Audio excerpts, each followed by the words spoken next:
முதல்வர் எடப்பாடி பழனிசாமியும் துணை முதல்வர் பன்னீர்செல்வமும் கஜா புயல் பாதிப்பை விமானம் மூலம் பார்வையிட்டப்போ கடுமையாக விமர்சித்த திமுக தலைவர் மு.க.ஸ்டாலின் சமீப காலமாக எங்கே போனாலும் தனி விமானத்தில் தான் போகிறாராம்.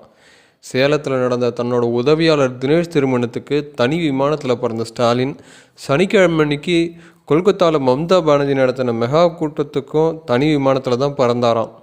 தனி விமானத்தில் போகிறதுனா சும்மா இல்லைங்க, செலவு மிக அதிகம் என்பதோடு மட்டும் இல்லாமல் ஏகப்பட்ட பர்மிஷனை வாங்கணும். திமுக ரொம்பவே செல்வச்செழிப்பான செல்வாக்குள்ள கட்சி தான் என்றாலும் ஸ்டாலினோட தனி விமான பயணங்களை பார்த்துக்கிறது ஒரு தனியார் நிறுவனமாக. சேலத்தை சேர்ந்த திரிவேணி குரூப்ஸ் நிறுவனத்தோட விமானத்தில் தான் ஸ்டாலின் பறக்கிறாராம்.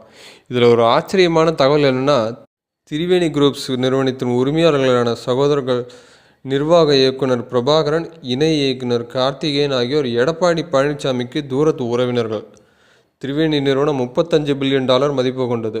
ஒரிசா உள்ளிட்ட இடங்களிலும் தொழிற்சாலைகளை வைத்துள்ள இந்த நிறுவனம் பாஜகவுக்கு மிகவும் நெருக்கமாக இருக்கிறதா சொல்லப்படுது. தாது மணல் நிலக்கரி தொழில் இந்த நிறுவனம் கொடிகட்டி பறக்குது.